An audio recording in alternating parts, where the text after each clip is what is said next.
একটা মাসের রোজা রমজান পালন করার পরে ঈদের দিন, একেবারে রমজানের পর প্রথম দিন, আজকে মাত্র রোজা শেষ হইল, আজকে ঈদের প্রথম দিন, এই প্রথম দিনেই এক মাসের রমজান পাওয়ার পরেও একদিনেই প্রথম দিনেই যারা নাচ গান অসভ্যতা বেহায়াপনা, যাদের ছেলেরা বেপর্দা মেয়েরা বেপর্দা ঘুরলো ফিরলো, গাইলো হাসলো নাচলো গাইলো, ঈদের দিনে অসভ্যতা আর নোংরামি করলো, আহা, তাদের একটা মাসের রমজান দিয়ে তাদের অর্জন কি হলো?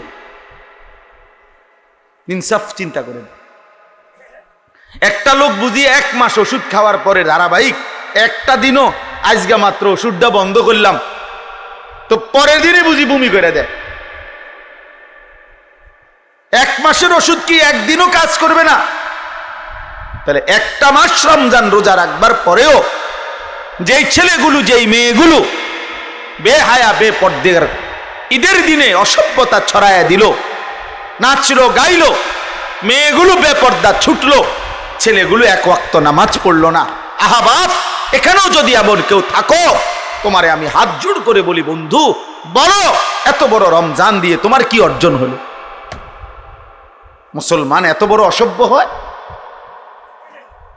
মুসলমান এত বড় অসভ্য যে আল্লাহ তাআলা বললেন, বান্দা আমি রহমত দিলাম, মাগফিরাত দিলাম, নাজাত দিলাম, জান্নাতের দরজা খোলা করলাম, জাহান্নামের দরজা বন্ধ করে দিলাম, শয়তানগুলো বন্ধ করে দিলাম, প্রতিটা নেকি 70 গুণ বাড়ায়া দিলাম, আমি আল্লাহ তাআলা ইতিকাফের সুযোগ দিলাম, সবে কদরের নিয়ামত দিলাম, আমি আল্লাহ তাআলা ইফতার, আমি তারাবি, আমি সাহারি, আমি রোজা, সব কিছুতে নেকি নেকি নেকি নেকি নেকি নেকি নেকি নেকি দিলাম। রোজাতেও নেকি, তারাবিতেও নেকি, ইফতারেও নেকি, সাহারিতেও নেকি, ইতিকাফেও নেকি, সবে কদরে 1000 মাসের চাইতে রাতের চাইতে বেশি নেকি।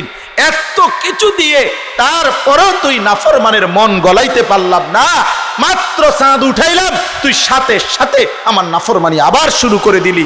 লানত তোর উপরে, লানত, লানত তোর উপরে, লানত। ঈদের দিনের ওই বেপর্দা নারীর উপরে লানত, ঈদের দিনের ওই অসভ্য যুবকের উপরে লানত, বেটা তোর উপরে, অভিশাপ তোর উপরে বেটা। কেমনে পারলি বেটা তুই? বেটা তুই না একটা মাস রোজা রাখলি বেটা,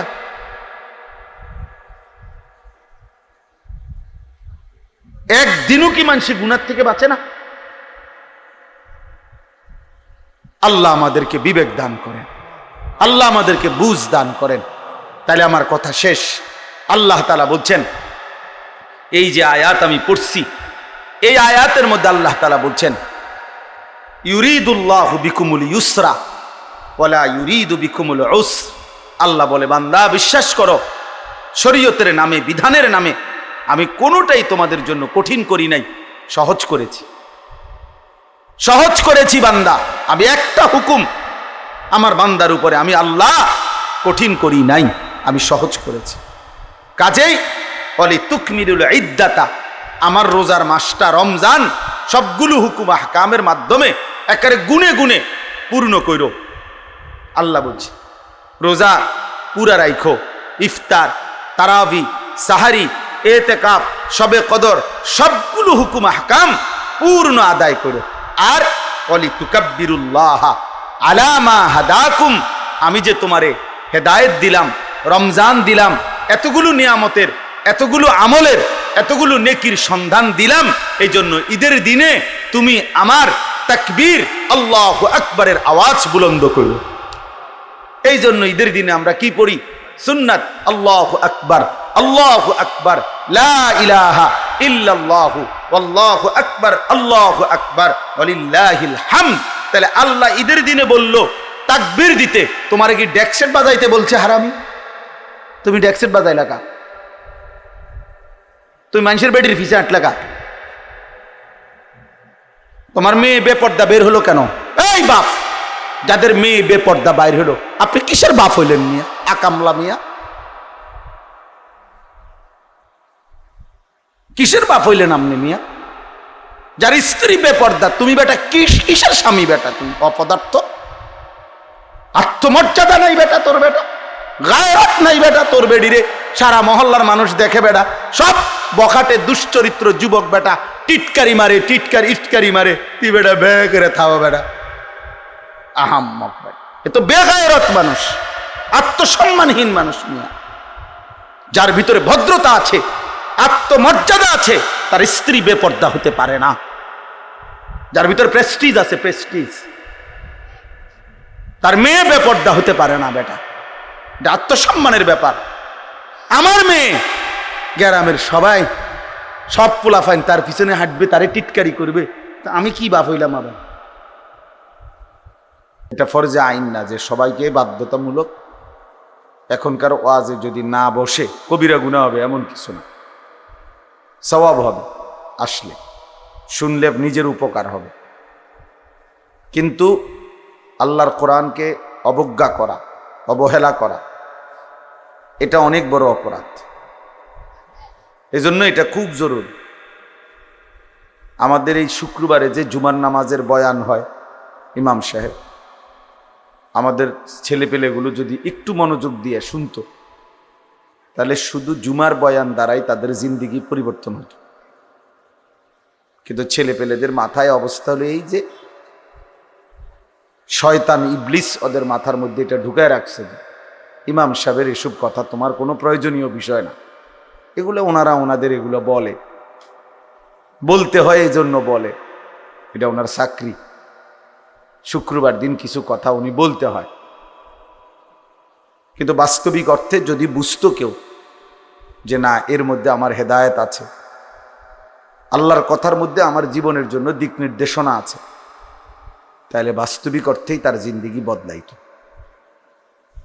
আমাদের মাঝ বয়সী যে সমস্ত লোক জুমার নামাজের বয়ান মনোযোগ দিয়ে শোনে না, এই উনাদেরও কোনো পরিবর্তন হয় না। বয়স হয়ে গেছে, কিন্তু যেই গুনায় যেটা অভ্যস্ত ওইটা ছুটবার, ছাড়বার কোনো নামগন্ধ নেই। কারণ আল্লাহর কথার প্রতি আন্তরিক না। জুমার নামাজের বয়ান হয় তো চাচা বসে বসে জিমা, অথবা মাথা নিচের দিকে দিয়া অহংকারীর মতো বসে থাকে। মাথা যদি তাকায় তো একটু ইমাম সাহেবের থেকে সরাসরি শুনে এটা কেমন দেখা যায়, এর জন্য গাঁড় মোটা করে নিচের দিকে বসে থাকে। অনেক লোক আছে, এই এরা পরিবর্তন হয় না। কারণ তার কলিজার ভিতরে হইলো যে এই সমস্ত কথা এগুলো ওরা জানে কি আর বলবে কি, হুজুর ওনারা জানে কি আর বলবে কি। তো এই অবজ্ঞা অবহেলার কারণে আর কোরআন সুন্নাহর ইলম তার কলিজার মধ্যে আসে না। আমরা যখন ছাত্র ছিলাম, মাদ্রাসায় পড়তাম, তো আমাদের উস্তাদরা আমগরে খুব বলতো, এটা আরবি ভাষার কোরআন সুন্নাহর ইলমের একটা গুরুত্বপূর্ণ মূলনীতি। এটা আল ইলমু লা ইউতিকা বা'দাহু হাত্তা তু'তিয়াহু কুল্লাক। অর্থ হলো তুমি যদি ইলমের জন্য, কোরআন সুন্নাহর জ্ঞানের জন্য, অর্জনের জন্য নিজেকে পুরা সঁপে দাও, উৎসর্গ করে দাও, তাহলে ইলম তোমাকে কিছু দিবে। নিজেকে পুরা দিয়ে দিলে ইলম তোমাকে কিছু দিবে। এই তাহলে নিজেকে পুরা সমর্পণ করতে হবে, তাইলে কোরআন সুন্নাহর ইলম কিছুটা আসে। তো সেখানে যে গাফেল, তার কাছে তো কোরআন সুন্নাহর ইলম আসবার প্রশ্নই আসে না। এই জন্য আমরা কিতাবে পড়ছি যে ইলম খুব গায়রতওয়ালা, আত্মমর্যাদাওয়ালা, ফলে এটা জানতেন কারো কাছে আসে না। যার কলিজার ভিতরে সর্বোচ্চ আজমত আছে, ইলমের মহব্বত আছে, তো ইলম তার কাছে ধরা দেয়। এই জন্য বাংলা, অঙ্ক, ইংরেজি জেনারেল বইগুলো, এগুলোর মতো কোরআন সুন্নাহর ইলম না।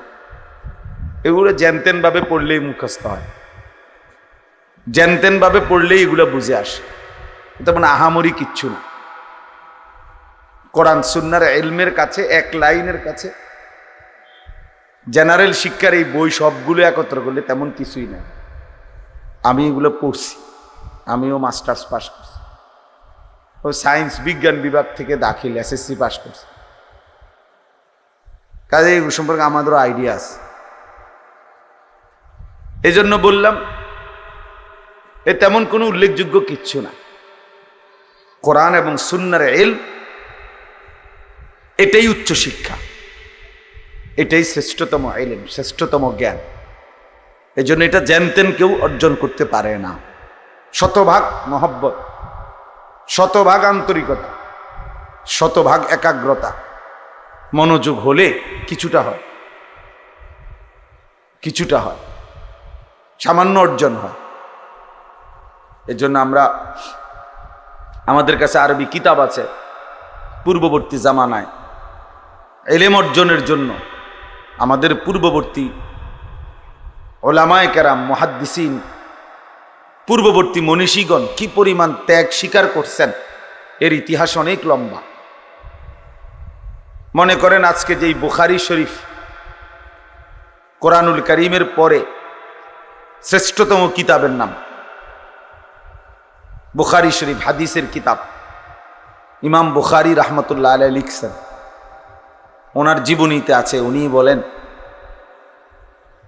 ক্ষুধার কষ্টে ইলম অর্জনের জন্য আমি এত লম্বা পথ সফর করছি, এত দূর দূরান্তে গেছি যে বহু সময় ক্ষুধার কষ্টে আমাকে ঘাস চাবাইয়া খাইতে হয়েছে। একবার স্পষ্ট কিতাবে আছে, বহু সময় আমি ঘাস চাবাইয়া খাইছি, কোনো খাবারের ব্যবস্থা ছিল না।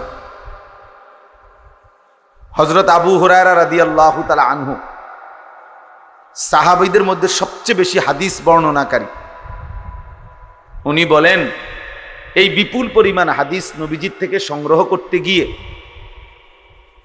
কখনো কখনো ক্ষুধার কষ্টে আমি কোথাও বাহিরে গিয়া যে খাবার সংগ্রহ করব এইটুকু মানসিকতা আমার ছিল না।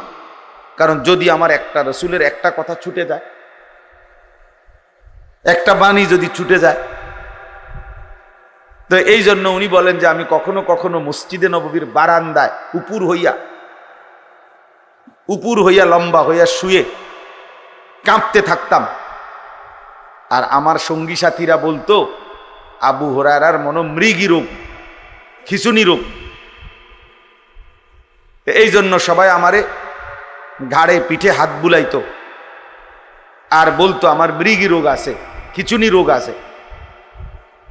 কিতাবে আমরা নিজে পড়ছি, হযরত আবু হুরায়রা রাদিয়াল্লাহু তাআলা আনহু বলতেন এই অবস্থায় ওয়াল্লাহি মা বি ইল্লাল জু', সাহাবীদেরকে, অন্যান্যদেরকে বলতেন আল্লাহর কসম বন্ধুরা, আমার খিঁচুনি রোগ না, মৃগী রোগ না, আমি এমন কাঁপতেছি আল জু', ক্ষুধার কষ্টে, পেটের ভোকে। কিন্তু এরপরেও রাসূলুল্লাহ সাল্লাল্লাহু আলাইহি ওয়াসাল্লামের দরবার থেকে যায় নাই। বিনিময়ে আজকে তিনি সবচেয়ে বেশি হাদিস বর্ণনা করেন। এটা চারটিখানি বিষয় না। এই জন্য সবার জন্য, আপনাদের জন্য বলি, আল্লাহর কথা সর্বোচ্চ আন্তরিকতা নিয়ে শুনতে হয়, তাহলে কিছু অর্জন হয়। ইলমবিহীন আমল ভুলে ভরা। হাসরের ময়দানে গিয়ে দেখবেন কোনোটার কান নাই, কোনোটার হাত নাই, কোনোটার পাও নাই, কড়ি ভাঙ্গা, ঠ্যাং ভাঙ্গা, মাথা ভাঙ্গা। তার মানে আমল তো করছেন, আপনি তো মনে করছেন আপনি 5 ওয়াক্ত নামাজ পড়ছেন, কিন্তু কোনোটার রুকু হয় নাই, কোনোটার সেজদা হয় নাই, কোনোটার ওযু ঠিক মতো হয় নাই, ফলে যথাযথ নেকি অর্জন হয় নাই, অর্জন হয় নাই। এই জন্য ইলম জরুরি, ইলম জরুরি। আল্লাহ পাক রব্বুল আলামিন সর্বপ্রথম ইলমের কথা বলছেন, ফা'লাম আন্নাহু লা ইলাহা ইল্লাহু। এই কথার ইলম অর্জন করো যে আল্লাহ ছাড়া আর কোনো ইলাহ নাই। তার মানে কালেমায়ে তাওহীদের জন্য, ঈমানের জন্য ইলম জরুরি, ইবাদতের জন্য ইলম জরুরি। আমি কি বিষয়ের ঈমান অর্জন করব, আর আমার ঈমান কি বিষয়ে ক্ষতিগ্রস্ত হবে, এটার জন্য আমার ইলম লাগবে। আবার আমি কি আমল করব, কি আমল ছাড়ব, এটার জন্য আমার কি লাগবে, ইলম লাগবে, ইলম লাগবে।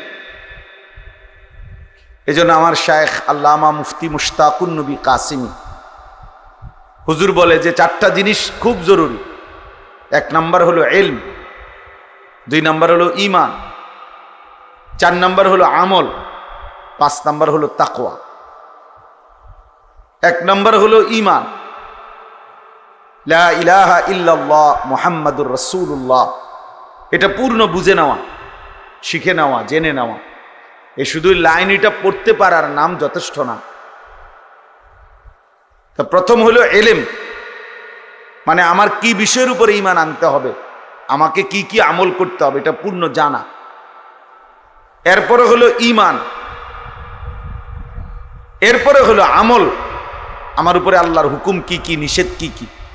আর এরপরে হলো তাকওয়া, নিজেকে শতভাগ গুনাহ থেকে বাঁচিয়ে রাখা। তো হুজুর খুব সুন্দর উদাহরণ দেয়। একটা গাড়ির মৌলিক এই 4টা জিনিস। 1 নাম্বার হলো হেডলাইট, 2 নাম্বার হলো ইঞ্জিন, 3 নাম্বার হলো বডি, 4 নাম্বার হলো ব্রেক। তো হুজুর বলে যে ইলম হলো লাইটের মতো, ঈমান হলো ইঞ্জিনের মতো, আমল হলো বডির মতো, গাড়ির বডি, আর তাকওয়া গুনাহ থেকে বেঁচে থাকা, এটা হলো ব্রেক। তো যখন লাইট, ইঞ্জিন, বডি, ব্রেক ঠিক থাকবে, এবার ড্রাইভার যদি মজবুত হয়, তো এই গাড়ি গন্তব্যে পৌঁছবে। তো ঠিক ইলম, ঈমান, আমল, তাকওয়া, এই 4 জিনিস যে ঠিক রাখবে, তার জিন্দেগির গাড়ি জান্নাতে চলে যাবে। এজন্য ইসলামের এই জ্ঞান, কোরআন সুন্নাহর ইলম, আপনারা এটাকে মামুলি মনে করেন না যে কিছু হুজুর পড়ে,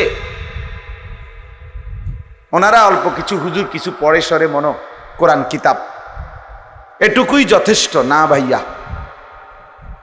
বৈষয়িক শিক্ষা কারো যদি নাও থাকে, এটা দোষণীয় না, অথবা এর দ্বারা কিছু আটকায়ও না, কিন্তু কোরআন সুন্নাহর ইলম ছাড়া আপনার মৃত্যু পরবর্তী পুরাটা জিন্দেগি আটকায় যাবে। কিন্তু এই দুনিয়াবি পড়ালেখা না হলেও দুনিয়া চলা যায়, কিন্তু কোরআন সুন্নাহর ইলম ছাড়া আখিরাত চলা যাবে না। যে ব্যক্তি গণ্ড মূর্খ, একেবারে নামটাও লিখতে জানে না, সেও পুরা দুনিয়া ভোগ করে, কোনো অসুবিধা হয় না। বিয়ে করতেও সমস্যা হয় না, বাড়ি করতেও সমস্যা হয় না, নেতাগিরি মাতবরি করতেও সমস্যা হয় না। বহুত নেতা আছে, মাতবর আছে, নামটাও দস্তখত করতে জানে না। হেইতের বুদ্ধির সামনে বহুত বড় বড় শিক্ষিত ফেল, তের এক কথা তুড়ির লগে উড়ে যায়। অনেক আছে, আমিও তো দেখছি। কতশো খেপাটা কি টিপসই দেয়, মানে নামটাও লিখতে পারে না, টিপসইও দিতে পারে না, আঙ্গুল দইরা দেওয়ান লাগে। এইটা দইরা দিলে তো বুঝে যে এই আঙ্গুলটা ছাপ দিতে গেছে, এমন মূর্খ। কিন্তু মেলে বসলে, দরবারে বসলে এবার এক কথার সামনে বড় বড় শিক্ষিত ফেল।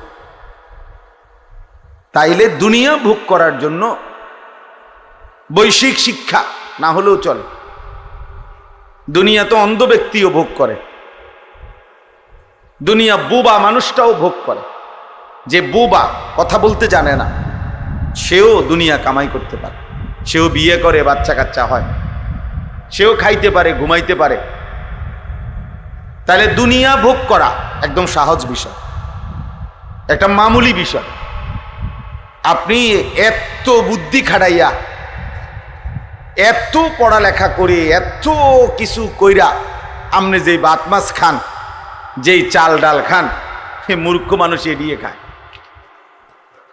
তাইলে আর আহামরি কি অর্জন হলো? অতিরিক্ত কি? অতিরিক্ত কি? এই জন্য এটা মনে রাখতে হবে, দুনিয়া এমনিই ভোগ করা যায়, আল্লাহ তাআলা কোরআনুল কারীমের মধ্যে বলছেন,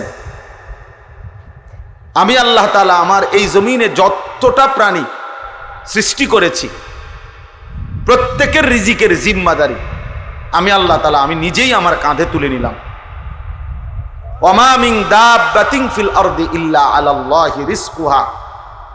আল্লাহ তাআলা বলেন, এই জমিনের মধ্যে বিচরণশীল প্রত্যেকটি প্রাণের রিজিকের জিম্মাদারি আমি আমার হাতে নিলাম।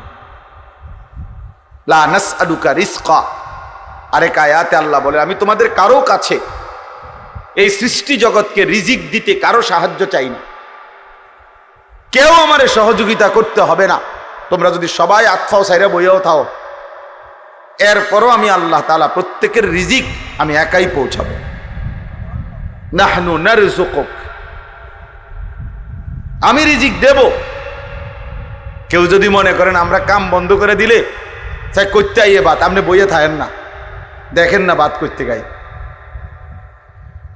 আপনি দেখেন এই পৃথিবীর লক্ষ লক্ষ কোটি কোটি অন্ধ, বোবা, বধির, প্যারালাইজড, পঙ্গু, এরা কেমনে ভাত খায়? তাইলে এরা কেমনে খায়? আসলে মূলত প্রত্যেক মানুষকে আল্লাহ তাআলা তার দুনিয়ার জিন্দেগি পরিচালনা করে। এজন্য আপনি যদি বলেন যে আমি বসে থাকবো, চাই কোত্থেকে বাত হয় না, আপনি বসে থাকতে পারতেন না। তো আপনি তো আপনার নিয়ন্ত্রণে না, আপনি তো আল্লাহ তাআলার নিয়ন্ত্রণে।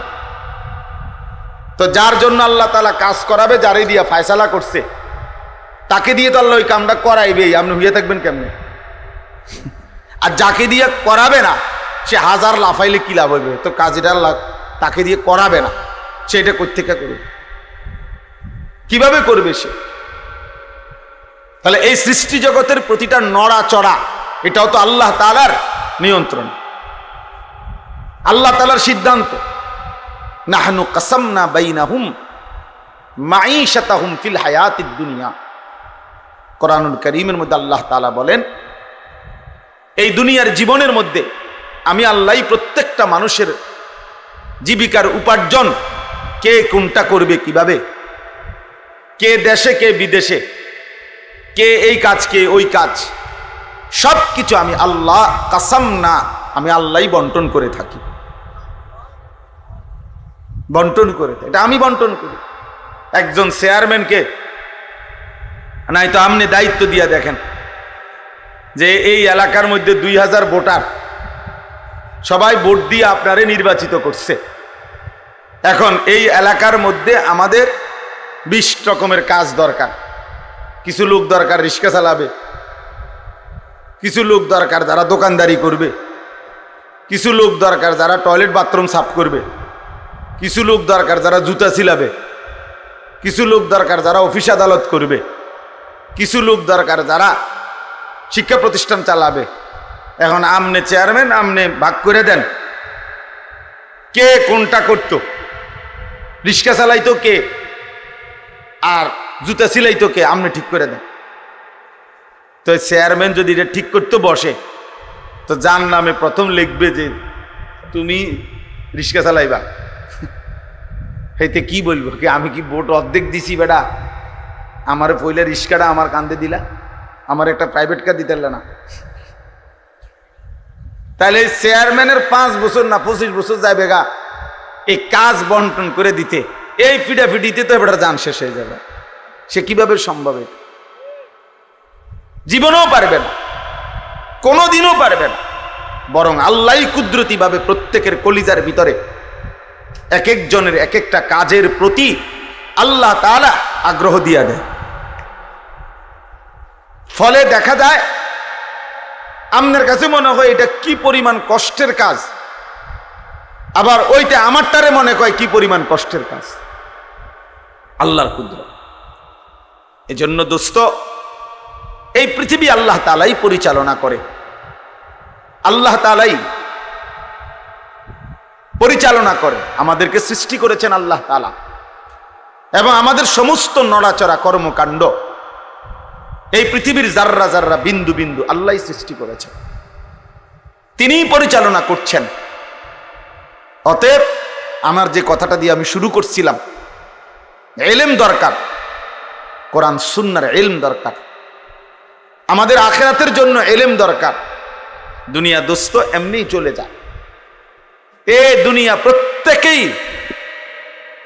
নির্ধারিত পরিমাণ ভোগ করে। শিক্ষা দীক্ষা সার্টিফিকেট অনেক কিছুই অনেকের কাছে থাকে, কিন্তু উপার্জন বরাবর হয় না। আসল মূল কারণ হলো ওই সার্টিফিকেট আর ওই পড়ালেখা, এর মধ্যে রিজিক না, রিজিক আসমানে, রিজিক আল্লাহ তাআলার ফয়সালার উপর। কোরআনুল কারীমের মধ্যে স্পষ্ট আছে, অফিস সামাই রিজকুকুম ওয়া মা তুআদুন। একবারে সরাসরি কোরআনের আয়াত। আল্লাহ তাআলা বলেন অফিস সামাই রিজকুকুম, তোমাদের রিজিক আসমানে। সামাউন মানে আসমান, ওই আরশে আজিমের মালিকের কাছে তোমাদের রিজিক, ওই খেতে না, ব্যাংকে না, দোকানে না, বাজারে না, শিক্ষা প্রতিষ্ঠানে না, ফ্যাক্টরিতে না, মেলে না, রিজিক আসমানে। ওমা তুআদুন, এবং তোমাদেরকে দুনিয়ায় যা কিছু দেওয়ার ওয়াদা করা হয়েছে সব কিছুর ফয়সালা আসমানে। কোথায় বলেন? আসমানে ফয়সালা। অফিস সামা। ঈমান বহুত জরুরি ভাইয়া। আজকে আমাদের সন্তান এই যে কলেজ ইউনিভার্সিটির অসংখ্য ছেলে, ব্যক্তিগতভাবে আমার সাথে যাদের সম্পর্ক আছে, আমার জিন্দিগির সবচেয়ে বেশি ফিকির নওজোয়ানদের সাথে। তা আমি তো আলহামদুলিল্লাহ অসংখ্য ইউনিভার্সিটি পড়ুয়া ছেলের সাথে কথা বলি, যাদের সাথে আমার মহব্বত করে। কি করে পেরেশানি, সবচেয়ে বড় তাদের একটা পেরেশানি হলো কথা বললেই বলে যে হুজুর ডিপ্রেশনে ভুগি, মানে মানসিক অস্থিরতা। তো কি জন্য অস্থিরতা? একটা ভালো চাকরি হবে কিনা, একটা ভালো চাকরি হবে কিনা, স্টাবলিশড হতে পারবো কিনা, প্রতিষ্ঠিত হতে পারবো কিনা, এই এক টেনশনে, এই টেনশনে, এই সার্টিফিকেট দিয়ে হ্যাঁ প্রতিষ্ঠিত হতে পারবো কিনা। তাইলে তার কলিজার ভিতরে এতগুলো বই বলে পড়াইলো, এতদিন ধরে বুঝাইলো, তারে শিক্ষিত বানাইতেছে, অথচ তার ভিতরে কয়টা ভাত মাছের টেনশন, কয়টা আয় উপার্জনের টেনশন। তার এই সমস্ত 16 বছরের পড়ালেখা করে বাস কইরা একসাথ কইরা এইটার ভিতরে শুধু ভাতের চিন্তা আর তরকারির চিন্তা, আর এখন বিল্ডিং এর চিন্তা, আর এখন বিয়াকরণের চিন্তা, এইটাই তার 16 বছরের পড়ার উপরে ডাইলা দিছে। যে ধর তোর 16 বছরের পড়ার খোলাসা, সারাংশ ভাতের ফিকির, উপার্জনের ফিকির, দুনিয়া সাজাইবার ফিকির, অথচ এক সীমাহীন আখেরাত সেটা কখন সাজাবে এটা তারে মনে করাই দেয় নাই কেউ, না তার ঘরওয়ালা, না তার প্রতিষ্ঠানওয়ালা, কেউ তারে মনে করায় না। আফসোসের বিষয়, 16 বছর ধরে সে পড়ালেখা করে, 16 বছর ধরেই তারে দুনিয়া বুঝাইছে, কিন্তু তার যে একটা আখেরাত আছে, তার যে একটা কবর আছে, এটা না তার বাবা বলল, না মা বলল, না তার প্রতিষ্ঠান তারে শিখাইল। ফলে বাপ মা পরিবার সবাই মিলে তারে দুনিয়ার দুগা ভাত খাওয়ানোর লাইগা তার কান্দে বই তুলে দিছে, কমপক্ষে বহু আইটেমের বহু বই তার কাঁধে তুলে দিছে, কিন্তু অনন্তকালের আখিরাতের জন্য তারে আল্লাহর কোরআন থেকে বঞ্চিত করে দিছে। এজন্য সে কথা, বাংলা কথা বলতে পারে শুদ্ধ, ইংরেজি কথাও বলতে পারে শুদ্ধ, কিন্তু আল্লাহর কোরআন পড়তে অশুদ্ধ। অথচ বাংলা কথা বলে খুব চমৎকার, ইংরেজি শব্দ উচ্চারণ করেও খুব চমৎকার। হ্যাঁ, আলাদা আলাদা IELTS করে নিছে, একবারে ব্রিটিশ ল্যাঙ্গুয়েজ কেমনে হয়, আমেরিকান উচ্চারণ কিভাবে, ব্রিটিশ উচ্চারণ কিভাবে, আলাদা আলাদা বলতে পারে, আলাদা বলতে পারে। কি চমৎকার উপস্থাপনা! ইংরেজি বলে কি অসাধারণ, বাংলা বলে কি অসাধারণ। ভাতের জন্য, দুনিয়ার জন্য, দুনিয়ায় একটা সামাজিক অবস্থান নিয়ে থাকবে, একটা বিল্ডিং করবে, একটা গাড়ি হবে, একজন সুন্দরী বিবি হবে, সামাজিকভাবে একটা মান মর্যাদা হবে, এটুকুর জন্য। কিন্তু অনন্তকালের আখিরাতের জন্য, জাহান্নাম থেকে বাঁচবার জন্য, জান্নাতে যাইবার জন্য কবরের আযাব থেকে মাফ পাওয়ার জন্য তারে আল্লাহর কোরআন একটা লাইন একটা শব্দ শুদ্ধ পড়তে পারে, অথচ উচ্চ শিক্ষিত, অথচ উচ্চ শিক্ষিত। আফসুস, আফসুস ওই মা বাপ দুশ্মন, যে মা বাপ তার সন্তানের কলিজা থেকে আল্লাহর কোরআন ভুলায় দিয়েছে। ওই মা বাপ দুশ্মন যারা 16 বছরের সন্তানকে বৈশ্বিক শিক্ষা তো পড়াইছে, আখিরাত ভুলায় দিছে। আপন মা এসএসসি পরীক্ষার্থী ছেলে মেয়ে, মা বাপ কয় বাচ্চা মানুষ নামাজের জন্য, ফজরের নামাজের জন্য উঠালে বাচ্চার ব্রেনে চাপ পড়বে। ওর রাত 2টা পর্যন্ত পড়ছে, ওর পরীক্ষা আগামী 6 তারিখ, আগামী 9 তারিখ। এখন তাকে কোনো চাপ দেওয়া যাবে না, এখন চাপ দেওয়া যাবে না। ওর পরীক্ষা, ও গোল্ডেন এ প্লাস পাবে, ও অনেক কিছু হবে, অনেক কিছু, ও অনেক বড় শিক্ষিত হবে, অনেক কিছু হবে। আর ফজরের নামাজ পড়লে ব্রেনে চাপ পড়বে, এজন্য ফজরের নামাজে পড়ায় না। কি পরিমাণ অসভ্য ওই মা বাপ, যারা তাদের আল্লাহকে ভুলে গেছে। মনে হয় যেন ওই সন্তান তার নিজের, অথচ সে ভুলে গেছে যে এটা আল্লাহ দিয়েছে। ইয়াহাবু লিমান ইয়াশাউ ইনাথা ওয়া ইয়াহাবু লিমান ইয়াশাউ যুকুর। আল্লাহ বলেন, আল্লাহ যাকে চায় তাকে কন্যা দান করে, আল্লাহ যাকে চান তাকে ছেলে দান করে। হুম যুকরানা ওয়া ইনাসা, আল্লাহ যাকে চান তাকে আল্লাহ ছেলে মেয়ে দুইটাই দান করে। ওয়া ইয়াজআলু মান ইয়াশাউ আকিমা, আর আল্লাহই যাকে চান তাকে একটাও দেয় না। শুধু মেয়ে কে দেয়? শুধু ছেলে কে দেয়? ছেলে মেয়ে দুইটাই কে দেয়? একটাও দেয় না। কে? আমার বড় ভাইয়ের 4 ছেলে, মেয়ে নাই। আমার মেজো ভাইয়ের 2 ছেলে, মেয়ে নাই। আমার 2 মেয়ে 2 ছেলে।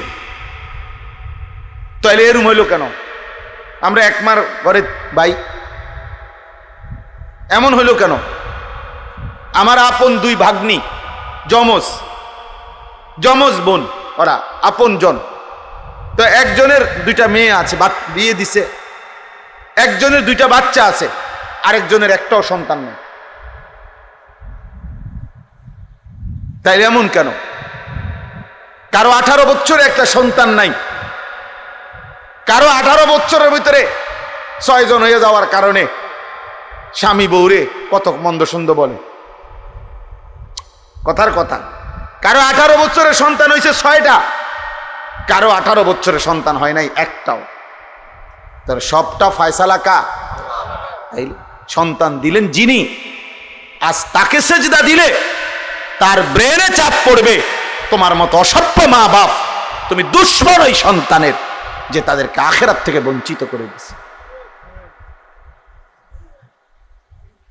আখিরাত থেকে বঞ্চিত করে দিয়েছে। ওরে জাহান্নামের রাস্তা দেখায় দিছে, যে ভাত খাইতে খাইতে জাহান্নামে যাইবা, দুনিয়া কামাই করতে করতে জাহান্নামে যাইবা। নাই তো 16 বছরের চেষ্টায় তাকে আল্লাহর কোরআন থেকে বঞ্চিত। একটা কোরআন 3 মাস পড়লেই কোরআন শরীফ সহি শুদ্ধ করা সম্ভব, 1 মাস পড়লেই। আমার ড্রাইভার 1 মাসও লাগছে না কোরআন শরীফ সহি শুদ্ধ করতে, সে আমার ড্রাইভারই করে, 2 ক্লাসেও পড়ছে না। প্রাইমারি পাস করছে কিনা সন্দেহ, আল্লাহর কোরআন পড়তে পারে। এইবার রমজানে আমার সাথে এতেকাফ করছে আমার ড্রাইভার, রমজানের এতেকাফে কোরআন শরীফ সবক নিছে। আমি বলছি এই শুধু এই সবকের বরকতে ইনশাআল্লাহ বেতন বাড়াই দিলাম।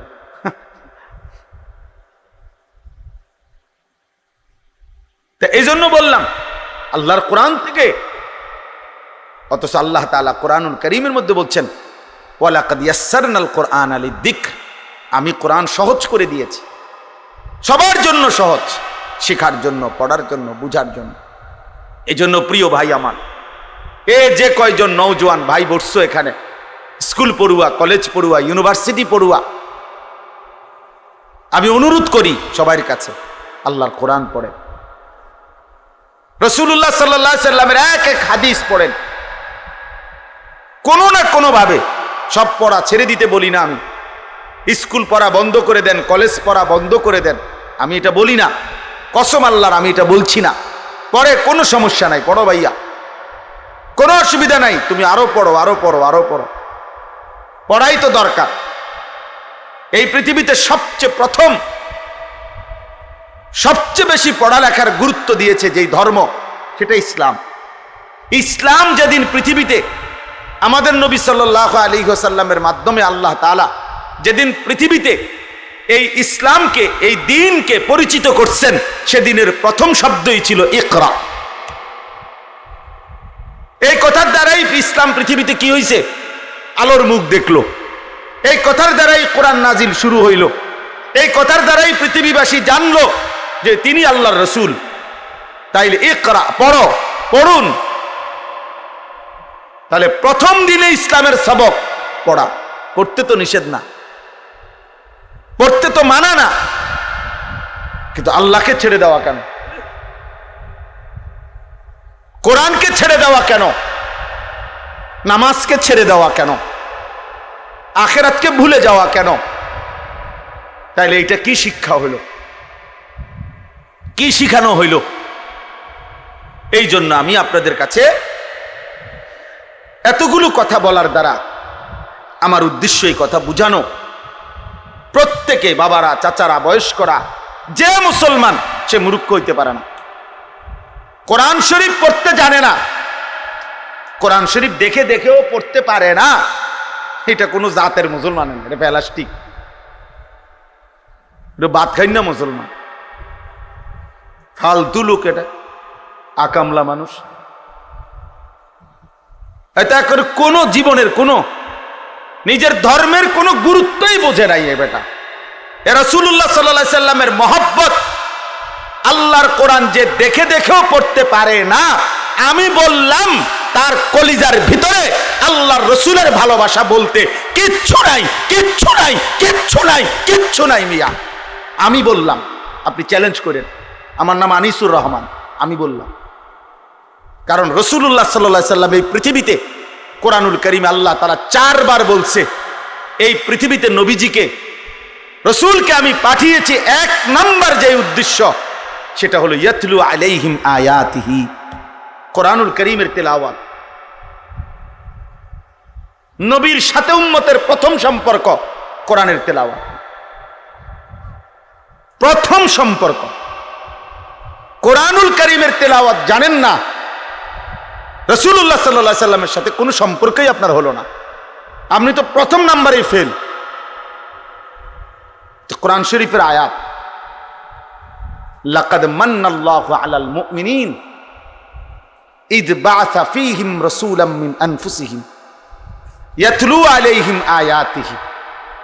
কিভাবে আপনি নবীকে ভালোবাসবেন?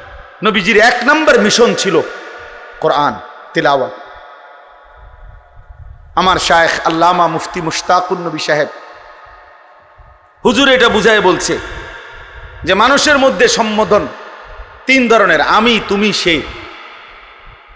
মানুষ এই 3টাই বুঝায়, আমি, তুমি, সে। কোরআনুল কারীমের মধ্যে আল্লাহ তাআলা এই 3 শব্দেই কোরআন তেলাওয়াতের কথা বলছে। ইয়াতলু আলাইহিম আয়াতিহি, সে কোরআন তেলাওয়াত করবে। উতলু ইলাইকা মা উহিয়া মিনাল কিতাব, নবীকে বলছে তুমি, আপনি কোরআন তেলাওয়াত করেন। আবার নবীজি বলছে আমার আল্লাহ আমাকে আদেশ করছে আন আতলু আল কোরআন, আমি যেন কোরআন পড়ি। তাহলে কোরআন পড়বো আমি, কোরআন পড়বেন আপনি, কোরআন পড়বে সে। আমি, তুমি, সে, সবাই কোরআন পড়বে। কোরআন পড়বে কে বলেন না? আমি। আর কে? তুমি। আর কে? সে। তাইলে কোরআন আমিও পড়বো, আমার বাপও পড়বে, আমার মাও পড়বে, আমার স্ত্রীও পড়বে, আমার ছেলেটাও পড়বে, আমার মেয়েটাও পড়বে, আমার নাতিও পড়বে, আমার নাতনিও পড়বে। আমি, তুমি, সে, সবার জন্য কোরআন। আমিও মুসলমান, সেও তো মুসলমান, তুমিও তো মুসলমান, কোরআন পড়বে না কেন? আচ্ছা, এই বিষয়টার উপরে এতটা গুরুত্ব এখন কেন দিলাম হঠাৎ এই এখনকার বয়ান? আপনাদের কাছে রাগ হইয়েন না, আমার একটা কারণ আছে। এই মসজিদে যারা নামাজ পড়েন, দয়া করে আপনারা একটু হাত উঠান তো। এই মানে এই মসজিদের মুসল্লি যারা, হাতটা উঠান। আচ্ছা, মাশাআল্লাহ, হাত না মানেন। আপনারা একটা ইনসাফের কথা, রাগ হইয়েন, আমি শুধু বুঝার জন্য, আপনাদের চোখ খোলার জন্য বলতেছি। এই মসজিদ আপনাদের এতগুলো এসি লাগানো, মসজিদে থাই গ্লাস লাগানো, টাইলস লাগানো, সবটা মসজিদ ঝকঝকে এত সুন্দর। আপনাদের মসজিদে তাকের মধ্যে যে কোরআন শরীফগুলো রাখা আছে, এই কোরআন শরীফগুলোর এই পরিমাণ অবহেলিত কেন? এখন জবাব বলেন, নাহলে আমি এখন আইনা দেখাই। এই কোরআন শরীফগুলো কতশো বছরের পুরাতন। এই কোরআন শরীফগুলোর একটা কোরআন শরীফের ভিতরে একটা গিলাফ নাই। এই কোরআন শরীফগুলো কোনোদিন কেউ মনে ধরে ছুঁয়ো দেখে নাই। আল্লাহর কোরআন, পুরা মসজিদের সবকিছু এত সুন্দর। রবের কোরআনের প্রতি কারো কি দিলে আসলো না যে এই কোরআন শরীফগুলোর মধ্যে একটা গিলাফ লাগাই? কারো কি কলিজায় আসলো না যে কোরআন শরীফগুলো একটু সুন্দর করে ভাঁজ করে রাখি? কারো কি দিলে আসলো না যে কোরআন শরীফের সামনে দিয়ে একটা গ্লাস লাগাই? কেন এখানে গ্লাস, এখানে নাই কেন? বলেন চাচা, এখন বলেন। কারণ একটাই, কলিজার ভিতরে আল্লাহর কোরআনের প্রয়োজনীয়তা নাই। এটা শুধু বলে হুজুর আমনে না, আমি আগেই বলে নিছি, রাগ হইয়েন না। এটা আমার একটু, যেখানেই আমি দেখি আমি বলি, চোখে আঙ্গুল দিয়ে বললাম। এরকম হাজারো মসজিদ, লাখো মসজিদ যেখানে সবকিছু অত্যাধুনিক, আল্লাহর কোরআন অবহেলিত। এবং এমন বহু জায়গা আমি দেখছি যেখান দিয়ে কোরআন শরীফ রাখছে, ব্যাটারির বাক্স হেন দিয়ে থুইছে, মোমবাতি কোরআন শরীফ লাগে থুইছে, আগরবাতির বাক্স হেন দিয়ে থুইছে, মেজবাতি এনে রাখছে। মানে যত এই মসজিদের অপ্রয়োজনীয় জিনিসগুলো এখান দিয়ে থুইছে। বুঝেন না কথা? নাহলে কোরআন শরীফের লগে আগরবাতি রাখলেন কেন? কোরআন শরীফের লগে মেজবাতি রাখলেন কেন? কোরআন শরীফের লগে ব্যাটারি থুলেন কেন? আপনারা থুইছেন, আমি এটা কই না, মানে বুঝাইলাম। আইপিএস এর বাক্স এখানে থুলেন কা? এখান এদিক দিয়ে কোরআন শরীফ, আইপিএস এর বাক্স, আর জায়গা নাই মসজিদে। মূল কারণ হলো এটা তো কেউ ধরে না, এটা তো কারো দরকার লাগে না। আল্লাহ আমাদেরকে বুঝ দান করেন। আমার বাপ, রাগ হইয়েন না, দাওয়াত দিয়ে নেই বেজ্জুতি দিলে করলেন না, বেজ্জুতি না, বিবেক জাগাইতে চেষ্টা করলাম। আপনারা নিজ জিম্মাদারিতে এখানে যে আছেন এই মহল্লার, আমনে একজন ভাই এখন হিম্মত করেন, বলেন যে এখানে এই মসজিদের যতগুলো কোরআন শরীফ আছে, 50টা হোক আর 100টা হোক, আপনি গিলাফ লাগাই দিবেন, যত টাকা লাগে। বলেন ইনশাআল্লাহ। আপনার নাম কি? হ্যাঁ, আমাদের জাকির হোসেন ভুঁইয়া ভাইয়া। ইনশাআল্লাহ এগুলো আপনি লাগাই দিবেন, এগুলো সব ঠিক আছে ইনশাআল্লাহ। হ্যাঁ, আল্লাহ কবুল করেন আপনি। হ্যাঁ, কোরআনুল করিমকে আজমত করেন। রাসূলুল্লাহ সাল্লাল্লাহু আলাইহি ওয়াসাল্লাম বলছেন, দোয়া করতেন, আল্লাহুম্মা জালিল কোরআন রবিআ কলবি, আয় মাওলা কোরআনুল করিমকে আপনি আমার হৃদয়ের বসন্ত বানিয়ে দেন, ওয়া নূরা সাদরি, আমার বুকের আলো বানিয়ে দেন, ওয়া জালাআ হুজনি, আমার সমস্ত দুঃখ বেদনা পেরেশানি দূরকারী আল্লাহর কোরআনকে বানিয়ে দেন, ওয়া যাহাবা হাম্মি, যাবতীয় অস্থিরতার দূরকারী কোরআনকে বানিয়ে দেন। কোরআনুল করিমের প্রতি মহব্বত জরুরি, কোরআনুল করিমের প্রতি আজমত বহুতই জরুরি, বহুতই জরুরি। এজন্য আজকে আপনাদের কাছে এক বয়ানে, এক ওয়াজে বসে পুরা ইসলাম বলা সম্ভব না। নবী সাল্লাল্লাহু আলাইহি ওয়াসাল্লামের 23 বছরের সব বলে দেওয়া একদিনে সম্ভব? কথা বলেন না। তাহলে আমি একটা বিষয় গুরুত্ব দিলাম, সেটা হলো এইখানে আজকে ঈদ পরবর্তী আলহামদুলিল্লাহ যে ভাইরা আছেন, অনেক নওজোয়ান ভাই, কিশোর ভাই, আমি তোমাদের কাছেও ভাইয়া বলি, অনুরোধ করি, আল্লাহর কোরআনকে পড়ো। কোনো না কোনো একটু সময় বাহির করলে এই পড়ার ফাঁকে ফাঁকে স্কুলে, কলেজে, ইউনিভার্সিটিতে, সব কিছুতে একটু ফাঁক করে সপ্তাহে একদিন হোক, 3 দিনে একদিন হোক, আধা ঘন্টা হোক, 10 মিনিট হোক, 50 মিনিট হোক, যেমনি সুযোগ হয়, বয়স্ক যারা আছেন আপনারাও মসজিদের ইমাম সাহেবের কাছে আল্লাহর কোরআন শিখেন, কোনো মাদ্রাসার উস্তাদের কাছে আল্লাহর কোরআন শিখেন, আলেমের সাথে সম্পর্ক করেন। আমাদের দেশে অনেক মুসলমান আমরা মসজিদের ইমামের সাথে আমাদের আন্তরিকতা কম, সালাম ফিরাইয়াই বের হয়ে গেছে, সালাম ফিরাইয়াই না ইমাম সাহেবের কাছে বসে। আমার খুলনার হজরত, বাংলাদেশের একজন শ্রেষ্ঠ বুজুর্গ, পাকিস্তান করাচির বিশ্ববিখ্যাত বুজুর্গ, কুতবে আলম আরিফ বিল্লাহ হজরত মাওলানা শাহ হাকিম মোহাম্মদ আখতার রহমতুল্লাহ আলাইহির খলিফা হজরত মাওলানা মুফতি নুরুল আমিন সাহেব, অনেক বড় একজন আল্লাহওয়ালা, হজরত মাওলানা মুফতি নুরুল আমিন, উনারে আমরা খুলনার হজরত বলি। তো উনি একদিন বয়ানে বলছিলেন, যশোর এক মাহফিলে আমি হুজুরের সাথে ছিলাম। তো হুজুর বয়ানে বলতেছিলেন 30টা বছর ধরে, 20টা বছর ধরে, কথাটা খেয়াল করেন, 30 বছর ধরে, 20 বছর ধরে, 10 বছর ধরে আল্লাহর ঘর মসজিদে যে মানুষটা দিবানিশি 5 ওয়াক্ত নামাজের ইমামতি করছে, বিশ্বাস করেন আমি হুজুরের কথা, শায়েখের কথা বলতেছি, উনি বলছেন নিঃসন্দেহে এই ব্যক্তি, এই ইমাম আল্লাহওয়ালা,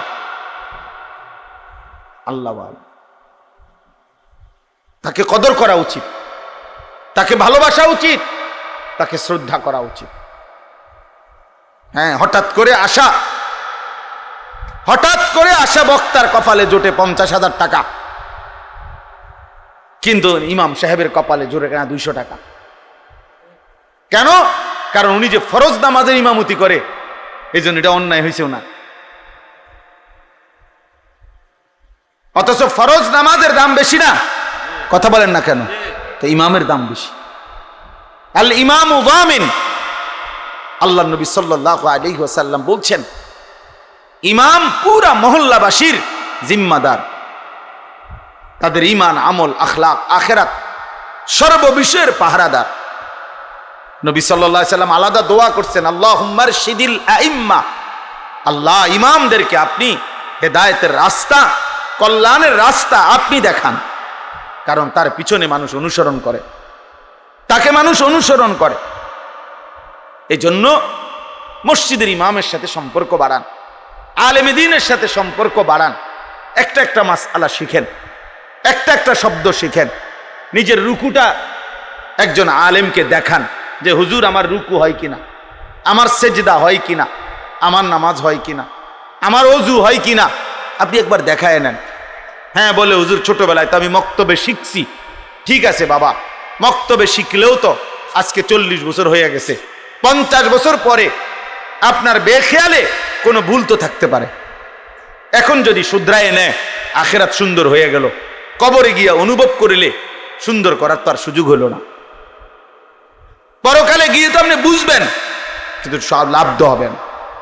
কোরআন শরীফে কথা স্পষ্ট আছে, প্রত্যেকটা নাফরমান হাসরের ময়দানে তার সমস্ত পাপের কথা মনে পড়বে। ওয়াজিআ ইয়াউমাইদিন বিজাহান্নাম ইয়াউমাইদিন ইয়াতাযাক্কারুল ইনসান ওয়া আন্না লাহুদ যিকরা। আল্লাহ বলে, হাসরের ময়দানে যখন ফেরেশতারা জাহান্নামকে টেনে আনবে, সবার সামনে এনে দাঁড় করাবে জাহান্নামকে, জাহান্নামকে টাইনা আনবে। এই যে মনে করেন এটা সাউন্ড বক্স, এটা যেরকম আমরা এখন সবাই দেখতেছি, এরকম জাহান্নামকে টেনে এনে দাঁড় করাবে ফেরেশতারা। কোরআন শরীফের আয়াত। আল্লাহ বলেন, নাফরমান জাহান্নামের দিকে তাকাইয়েই ইয়াউমাইদিন ইয়াতাযাক্কারুল ইনসান, তার দুনিয়ার জীবনের সব কথা মনে পড়বে। ওয়া আন্না লাহুদ যিকরা, কিন্তু বলো না সেদিন মনে পড়ে কি লাভ হবে? কোরআন শরীফের আয়াত, ওয়া আন্না লাহুদ যিকরা, বলো না মনে পড়ে কি লাভ হবে? বুঝে তো আসবে। লাতারাবুন্নাল জাহিম সুম্মা লাতারাবুন্নাহা আইনাল ইয়াকিন। আল্লাহ বলে, বান্দা এই 2 চোখে জাহান্নামকে দেখবা, আর 2 চোখে দেখে, চোখে দেখা বিষয়ে যেমন নিশ্চিত হয়, এরকম নিশ্চিত হবা জাহান্নামের ব্যাপারে। মনে করেন এইটা যে একটা হ্যান্ডবিল, এটা আপনারা নিশ্চিত? না না, এটা একটা মূলত মোবাইল। হ্যাঁ হ্যাঁ, আমি প্রধান বক্তা। আরে আমি বলতেছি মিয়া, এটা একটা মোবাইল মূলত। কথা বলেন না আপনারা। আমার সার্টিফিকেট জানেন, আমি অনেক পড়ালেখা করছি। আমি বলতেছি এটা মোবাইল, আমি মাস্টার্স পাস। আপনি কবেন কি আপনি মাস্টার্সের গোষ্ঠী গিলেন মিয়া? আমি এটা চোখে দেখি এটা হ্যান্ডবিল, আপনি করেন এটা মোবাইল। আপনি সার্টিফিকেট দিয়ে আমি কিনবো? আমি নিশ্চিত এটা চোখে দেখতেছি। তাহলে চোখে দেখা জ্ঞান, এটা অস্বীকার করার কোনো সুযোগ আছে? আল্লাহ তাআলা বলে জাহান্নামকে এভাবে চোখে দেখবা আর চোখে দেখে নিশ্চিত হবা, কিন্তু বান্দা আফসোস তো করবা। লাভ কি হবে? লাভ কি হবে? লাভ কি হবে? লাভ কি হবে? হায় ছেলেরা, তোমরা যদি বুঝতা ভাই, কি পরিমাণ মোবাইল, ছবি, নারী, অশ্লীল দৃশ্য দেখলা। কেনই দেখো, কারে দেখো, কার মারে দেখলা, কার বোনেরে দেখলা, কেন দেখলা? 18 বছরের যুবক, তোমার এত নারী দরকার, এত উলঙ্গ ছবি দরকার? এত অল্প বয়সে যদি এত বড় অসভ্য হয়ে যাও, বাকি জিন্দেগি কেমনে পার করবা ভাইয়া? 16 বছরে যদি এত উলঙ্গ ছবি দেখে ফেলো, হায় হায়, বাকি জীবন কি করবে? 18 বছর না যাইতেই যদি এত সারা রাত মোবাইলে নারীর ছবি, নাচ, গান, উলঙ্গ দৃশ্য দেখো, হায় হায় জানোয়ার, আগামী জিন্দেগি কেমনে চালাইবা?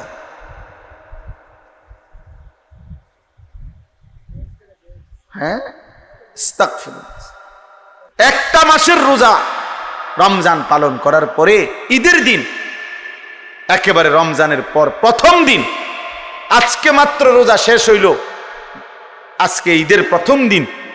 এই প্রথম দিনে, এক মাসের রমজান পাওয়ার পরেও একদিনেই, প্রথম দিনেই যারা নাচ, গান, অসভ্যতা, বেহায়াপনা, যাদের ছেলেরা বেপর্দা, মেয়েরা বেপর্দা ঘুরলো ফিরলো, গাইলো, হাসলো, নাচলো, গাইলো, ঈদের দিনে অসভ্যতা আর নোংরামি করলো, আহা, তাদের একটা মাসের রমজান দিয়ে তাদের অর্জন কি হলো? ইনসাফ চিন্তা করেন। একটা লোক বুঝি এক মাস ওষুধ খাওয়ার পরে ধারাবাহিক একটা দিনও, আজকে মাত্র ওষুধটা বন্ধ করলাম, তো পরের দিনে বুঝি বমি করে দেয়। এক মাসের ওষুধ কি একদিনও কাজ করবে না? তাহলে একটা মাস রমজান রোজা রাখবার পরেও যেই ছেলেগুলো, যেই মেয়েগুলো বেহায়া, বেপর্দার ঈদের দিনে অসভ্যতা ছড়ায়া দিল, নাচলো, গাইলো, মেয়েগুলো বেপর্দা ছুটলো, ছেলেগুলো এক ওয়াক্ত নামাজ পড়লো না, আহা বাপ, এখানেও যদি এমন কেউ থাকো, তোমারে আমি হাত জোড় করে বলি, বন্ধু বলো, এত বড় রমজান দিয়ে তোমার কি অর্জন হলো? মুসলমান এত বড় অসভ্য হয়? মুসলমান এত বড় অসভ্য যে আল্লাহ তাআলা বললেন, বান্দা আমি রহমত দিলাম, মাগফিরাত দিলাম, নাজাত দিলাম, জান্নাতের দরজা খোলা করলাম, জাহান্নামের দরজা বন্ধ করে দিলাম, শয়তানগুলো বন্ধ করে দিলাম, প্রতিটা নেকি 70 গুণ বাড়ায়া দিলাম। আমি আল্লাহ তাআলা ইতিকাফের সুযোগ দিলাম, সবে কদরের নিয়ামত দিলাম। আমি আল্লাহ তাআলা ইফতার, আমি তারাবি, আমি সাহারি, আমি রোজা, সব কিছুতে নেকি নেকি নেকি নেকি নেকি নেকি নেকি নেকি দিলাম। রোজাতেও নেকি, তারাবিতেও নেকি, ইফতারেও নেকি, সাহারিতেও নেকি, ইতিকাফেও নেকি, সবে কদরে 1000 মাসের চাইতে, রাতের চাইতে বেশি নেকি।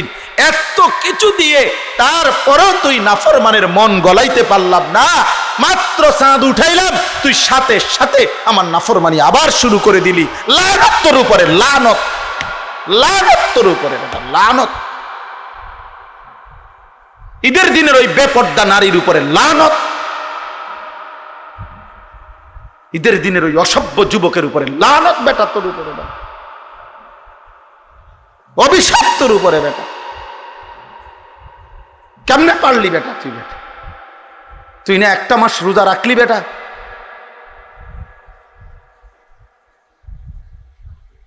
একদিনও কি মানুষ গুনার থেকে বাঁচে না? আল্লাহ আমাদেরকে বিবেক দান করেন, আল্লাহ আমাদেরকে বুঝ দান করেন। তাহলে আমার কথা শেষ। আল্লাহ তাআলা বলছেন, এই যে আয়াত আমি পড়ছি, এই আয়াতের মধ্যে আল্লাহ তাআলা বলছেন ইউরিদুল্লাহু বিকুমুল ইউসরা ওয়ালা ইউরিদু বিকুমুল উসর। আল্লাহ বলে, বান্দা বিশ্বাস করো, শরীয়তের নামে, বিধানের নামে আমি কোনোটাই তোমাদের জন্য কঠিন করি নাই, সহজ করেছি। সহজ করেছি বান্দা, আমি একটা হুকুম আমার বান্দার উপরে আমি আল্লাহ কঠিন করি নাই, আমি সহজ করেছি। কাজেই অলি তুকমিলুল ইদ্দাতা, আমার রোজার মাসটা রমজান সবগুলো হুকুম আহকামের মাধ্যমে একেবারে গুনে গুনে পূর্ণ কইরো।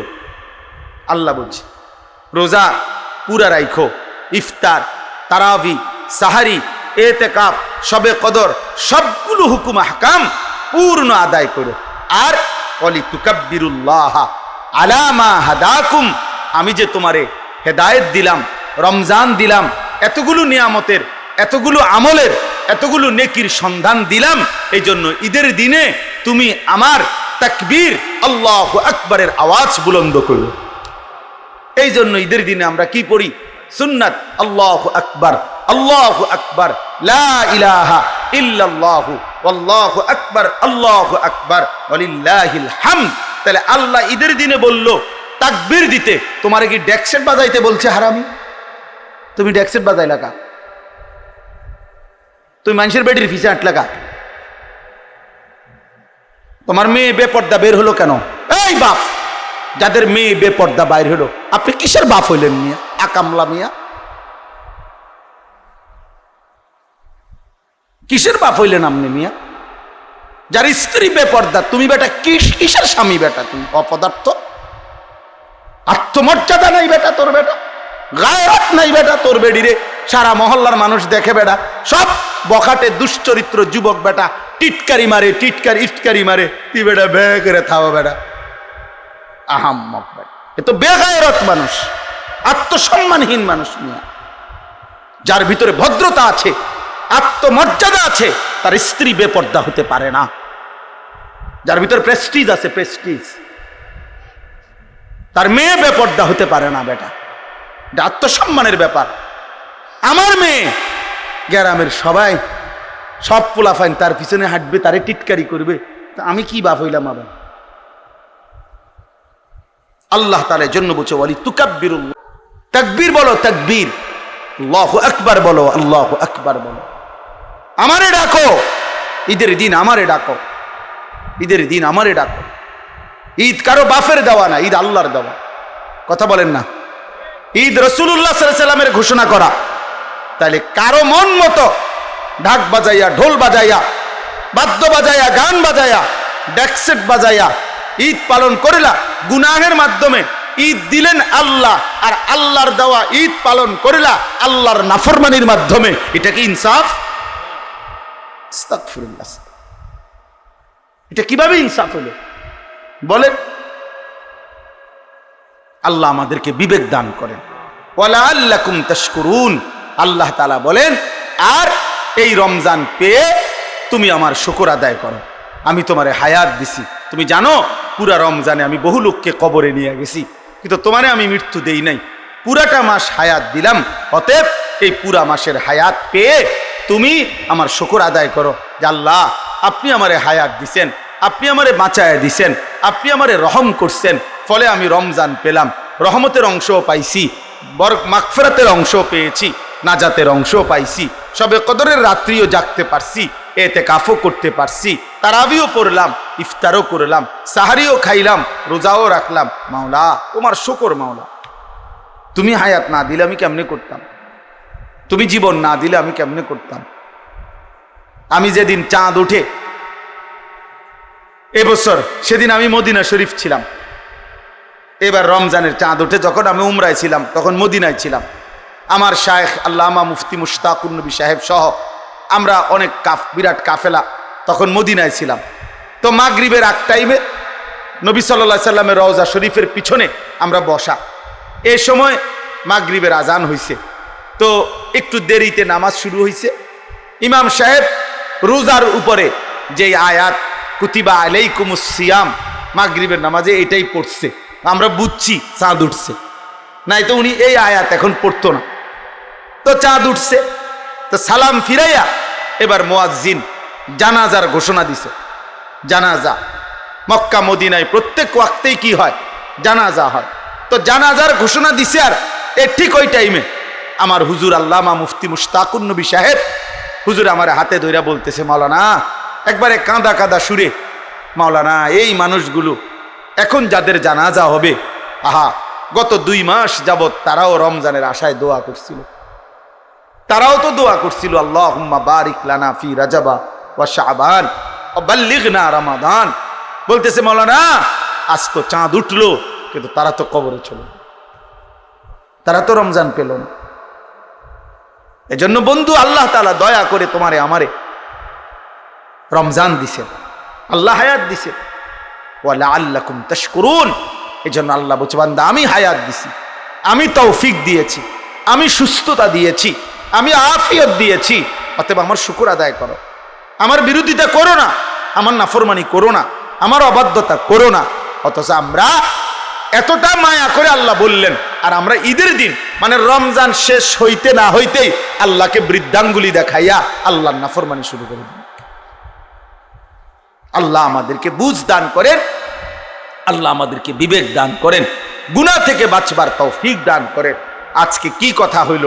1 নাম্বার কথা হইল, কোরআন সুন্নাহর ইলম, জ্ঞান, কোরআন সুন্নাহর অর্জন করা আমাদের প্রত্যেকের উচিত। 2 নাম্বার, প্রত্যেকেই জওয়ান বুড়া, নারী পুরুষ, ছোট বড়, প্রতিটি মুসলমান আল্লাহর কোরআন সহি শুদ্ধ শেখা উচিত, ঠিক কিনা বলেন না? 3 নাম্বার, আমাদের উচিত ছিল রমজানকে কদর করা, আমাদের উচিত ছিল ঈদের দিনে আল্লাহর নাফরমানি না করা। শেষ কথা হলো, আমাদের উচিত আল্লাহ তাআলার শুকর আদায় করা, যে আল্লাহ আমারে এখনো হায়াত দিছেন। আর শুকর মানে আল্লাহর আনুগত্য করা, আল্লাহর নাফরমানি ছেড়ে দেওয়া। আল্লাহ আমাকে, আমার যুবক ছেলেদেরকে, বয়স্ক বাবাদেরকে, পর্দার আড়ালের মাদেরকে, সবাইকে তৌফিক দেন, কবুল করেন, আমিন। আলহামদুলিল্লাহি রাব্বিল আলামিন। মাওলায়ে করিম, আপনি মাফ করে দেন, রব্বে করিম আপনি মাফ করে দেন, মেহেরবান মাওলা আপনি মাফ করে দেন, আয় মাওলা আপনি মাফ করে দেন। আজকের এই মাহফিলখানা আপনি কবুল করে নেন, সমস্ত কবরবাসীদেরকে মাফ করে দেন, কিয়ামত পর্যন্ত কবরের আযাব মাফ করে